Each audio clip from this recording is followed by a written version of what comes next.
Hello friends, welcome to V and V shades.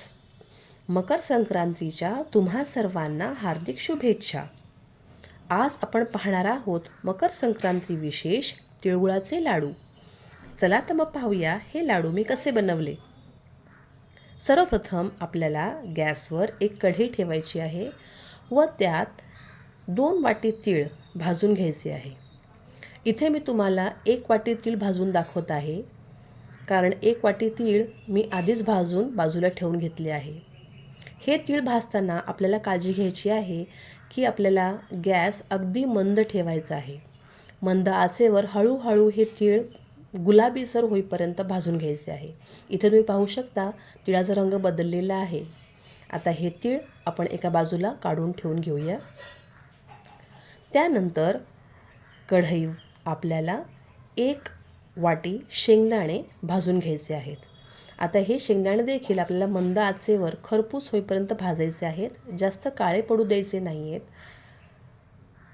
शेंगदाणे बाजूला काढून ठेवल्यावर गॅसवर पुन्हा कढई ठेवून त्यात 1 वाटी सुकं खोबरं आपल्याला भाजायचं आहे. सुकं खोबरं मी किसून घेतलेलं आहे. हे देखील आपल्याला मंद आचेवर तांबूस रंगावर भाजून घ्यायचे आहे. खोबरं भाजताना एक सुंदर असा खोबऱ्याचा सुगंध पसरतो.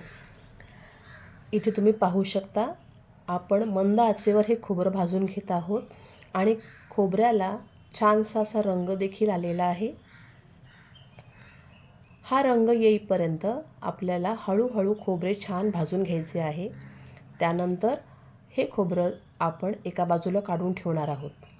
आता आपल्याला करायचा आहे गुळाचा पाक.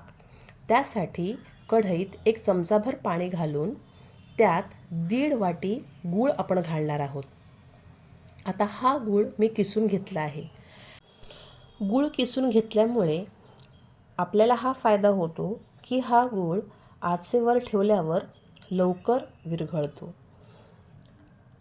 गूळ विरघळताना देखील आपल्याला आच मंदच ठेवायची आहे. हळूहळू आपला गूळ विरघळू लागला आहे. आता गूळ विरघळल्यानंतर त्याला आणखीन एक 5 ते 7 मिनटं छान बुडबुड्या येईपर्यंत शिजू द्यायचे आहे. एकदा का या गुळाचा रंग बदलला, हे पहा, तुम्ही आता पाहू शकता गुळाचा रंग बदललेला आहे. त्याला छान बुडबुड्याही देखील सुटले आहेत. एवढा पाक पुरेसा आहे. आता यात आपण भाजलेलं मिश्रण तीळ, शेंगदाणे व खोबरे हे घालून व्यवस्थित मिक्स करून घेणार आहोत. त्यानंतर मी ह्यात 1.25 चमचा वेलची पूड घालत आहे.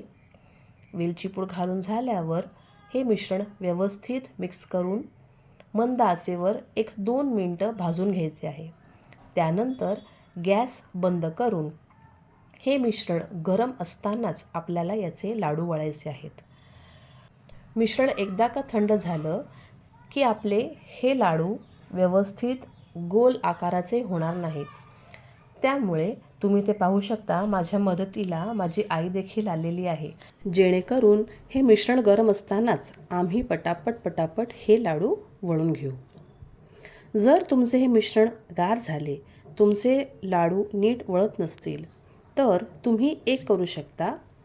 कढई गॅसवर ठेवा आणि हे मिश्रण थोडेसे सैलसर करून घ्या, म्हणजे तुमचे लाडू पटापट वळले जातील. तिळगुळ घ्या, गोड गोड बोला.